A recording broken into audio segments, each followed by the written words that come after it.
Hello all, in the last video I covered the role of machine learning problem. What is the linkage of data and machine learning algorithm? Now we'll see what is supervised and unsupervised problems. So the whole story I discussed in the last video that the machine learning is going to focus on the data and algorithms in order to simulate the human behavior using machines, right? So when I compare the data and algorithm, it is similar to the example I gave in the last video is ingredient and recipe. If you wish to cook rajma, what matter is the ingredients. If the ingredients are available, definitely you will go to the recipe of the rajma. But you cannot decide first that I'm going to check the recipe of rajma without checking the ingredients. Similarly, it depends on the problem and the data available with us. What kind of data is available with us? Depending on the problem and the data, we are going to decide the algorithm. We have numerous algorithms, some are famous, some are old, new, but depending and understanding the data and problem, we are going to choose the machine learning algorithm. The next step is now understanding the problem. So first problem is as I said that the main goal of machine learning is to simulate human behavior, intelligent behavior, how human beings are learning. Let's take an example of a small child. A 3-year child, if you give him the pictures and said, okay, this is banana, this is apple, this is cherry, this is coconut, and you just remember it. I gave them the labels as a supervisor, as a teacher. I am giving the picture as well as the labels of the picture.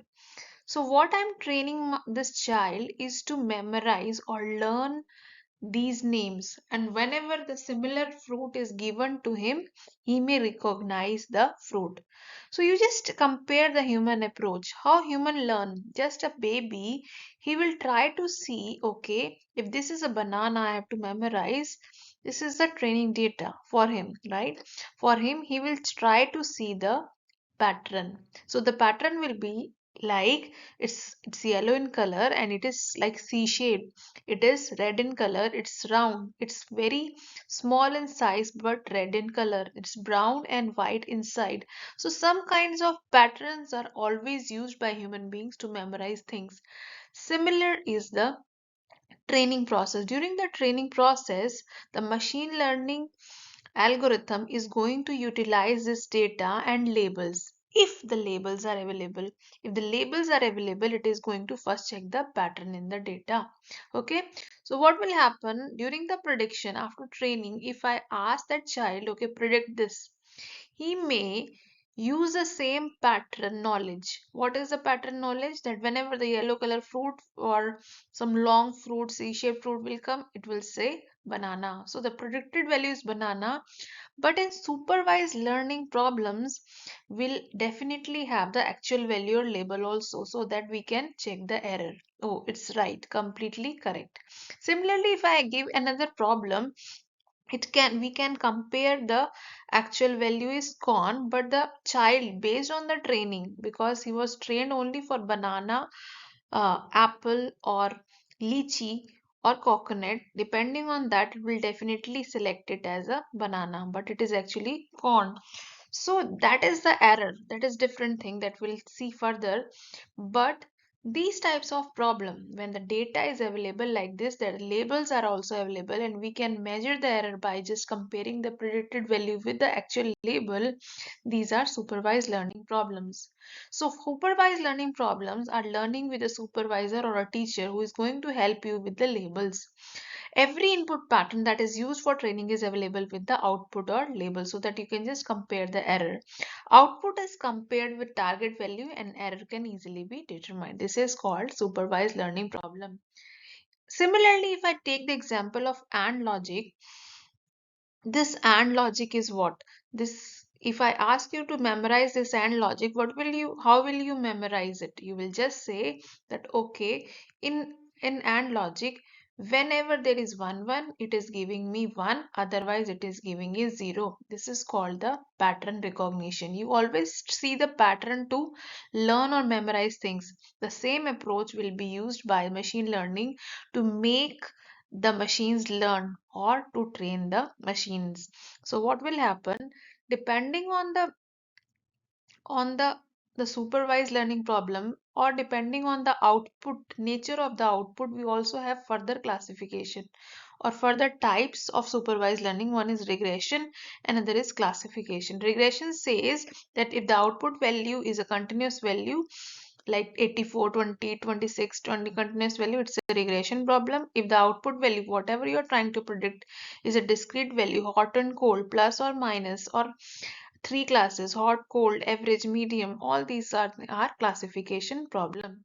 Let me take some more examples. Stock market prediction. Some continuous value of the stock will come. This is a regression problem. Gold rate prediction. So you are just checking it in rupees. I am assuming that it is a regression problem. Student grade prediction. So grades are well defined. It is maybe A, or it can be B, or it can be C, or maybe F grade. So these grades are discrete values. I'll say it is a classification problem, multi-classification problem. Disease prediction, cancer or non-cancer, it is a classification problem. Weather prediction, hot or cold, classification problem.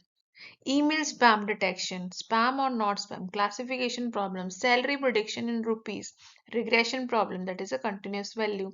Gender prediction, male or female, this is a classification problem. This is the further classification or the types of supervised learning problem. Similarly, we can have unsupervised learning problems, learning without supervisor. When we don't have labels and but we have to decide something, what will you do? So in that case, the target value is not available, labels are not available to measure the error. What you can only do is system learn on its own by discovering the structural pattern in the data. Like if I give you the example, these are the unlabeled data available to you, and if I ask you to form a groups or find the structures, you will say, okay, these all are round, all are yellow, so I cannot divide them into groups on the basis of the color, but I can say these all are round. So this is one group, this is C shape, this is another group, and this shape is completely different, so this is a third group. And then we can study the the patterns. So they are just trying the this type of unsupervised learning problems are used when we have to find the secrets in the data, basically for analysis. So this is unsupervised learning problem. If I conclude here, so you see that machine learning is basically going to use the data and algorithm, train the machines to act like humans, right? But these machine learning algorithms, there are so many algorithms available. Because there are so many algorithms available, there should be some approach so that I can decide whether I go for neural network or support vector machine or a priori algorithm. So it depends on what kind of data you have, what kind of problem you have. It may be a super learning problem, that is label is available. No label is available, then it is unsupervised learning problem. In supervised, if the whatever you are trying to predict, generally used for prediction, predictive analytics, is classification problem. Like in classification, generally we go for KNN algorithm, decision tree, logistic regression, naive bayes. So if such kind of problem you have, you can choose either of these algorithm, or there are many more, just some examples are available. You can use this algorithm and solve the problem and see how they are performing. Second is a regression. When you have regression problem, you can use this algorithm and decide what is going well with your data. It does not guarantee what you are, whatever the algorithm you are using is going to work on your data, but you can try from this list. Similarly, for clustering, we have k-means, very popular algorithm, association rule mining, a priori algorithm, very famous algorithm. So depending on the problem, if you are interested to make the groups, you will use the clustering algorithm. If you are making to if you are want to say the association like Coke or Lays, such kind of problems, we have recommendation system. Then we have association rule mining, right? Recommender system. These are some of the examples of unsupervised learning problem. This is how you have to first see and understand the problem, understand the data, and after judging the problem, what kind of problem you have to solve, then you can go for the suitable machine learning algorithm.